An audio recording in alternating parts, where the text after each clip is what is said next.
Now let's try to use these steps in balancing the equation so that we can go ahead and balance more equations.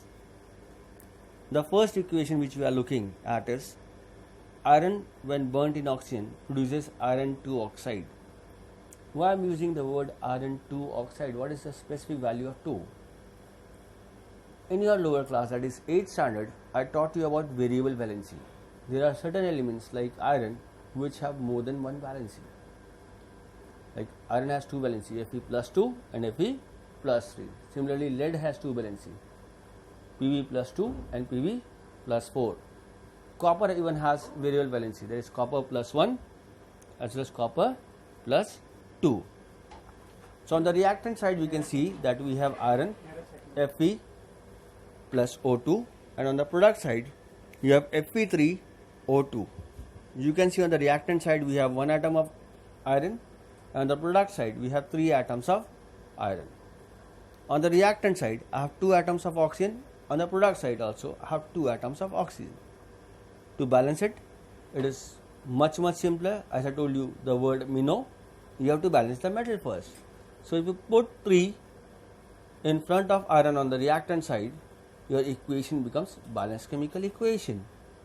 You can clearly see it becomes 3 iron atoms on the reactant side, at the same time 3 iron atoms on the product side, and the oxygen was already balanced.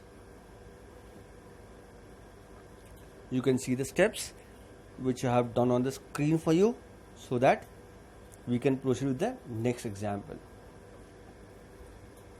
Now here you can see we are talking about burning of butane in oxygen.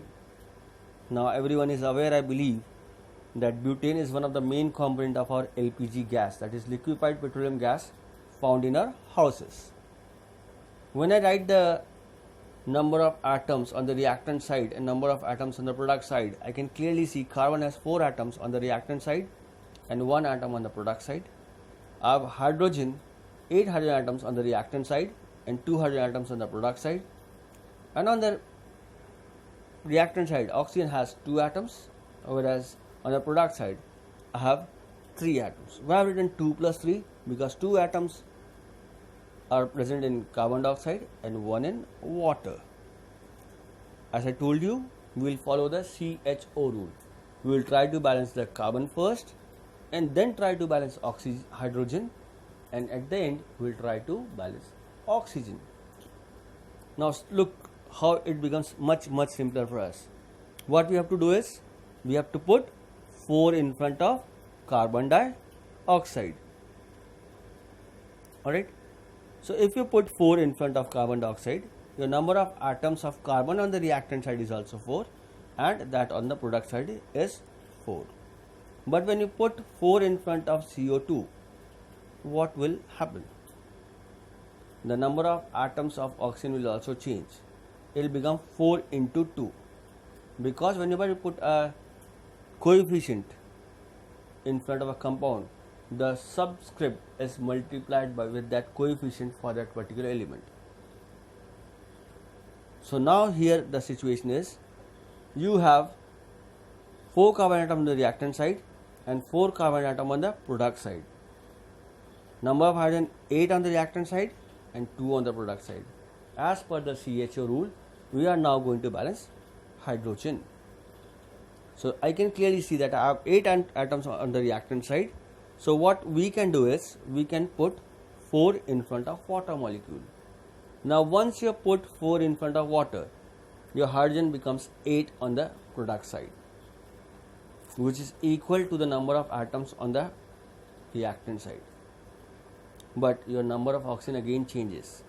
Please remember, we have 6 in front of CO2 and 4 in front of H2O. That means we have 12 atoms in carbon dioxide and 4 atoms in water, that is of oxygen. So total atoms stands 16.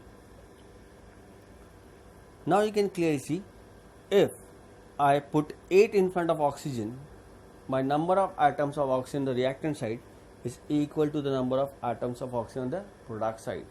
Again, the balanced chemical equation can be read as C4H8 plus 6O2 gives you 4 CO2 plus 4 H2O. This is a balanced chemical equation. Now let's try one example wherein you start solving it before me and I will continue so that we can check whether we are on the same page or not. The next equation is Ag2S. What is the name of this compound, by the way? It is silver sulfide plus KCN. The Cn is again a new group for you. It is called as potassium cyanide. Gives you KAgCN twice plus K2S. You will again follow the same path. You will write the number of atoms on the reactant side and number of atoms on the product side individually. You can clearly see after writing this, you have 2 atoms of silver on the reactant side and 1 atom of silver on the product side. You have 1 atom of sulfur on the reactant side and 2 atoms on the product side. You have 1 atom of potassium on the reactant side and 3 atoms of potassium on the product side. Why I have written 3? Again you can see in the first compound it is KAgCN twice. I have 1 potassium, and in K2S I have 2 potassium. 2 plus 1 is 3. Whenever you are writing the number of atoms either on the reactant side or on the product side, you have to add the numbers if you have more than 2 reactants or 2 or more than 2 reactants. Alright. So what you will do is you will try to balance silver or potassium first, because both silver and potassium are metals. Then you will try to, because we do not have ions here, we will try to balance the non-metals. Or else what you can do is you can balance silver first, then potassium, then you can try to balance cyanide, which can be taken as an ion, Cn minus, which is an anion. So let's try doing it.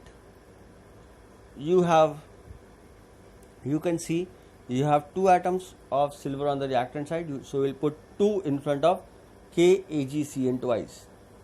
When you put 2 in front of KAgCN twice, your potassium becomes 2, your silver becomes 2.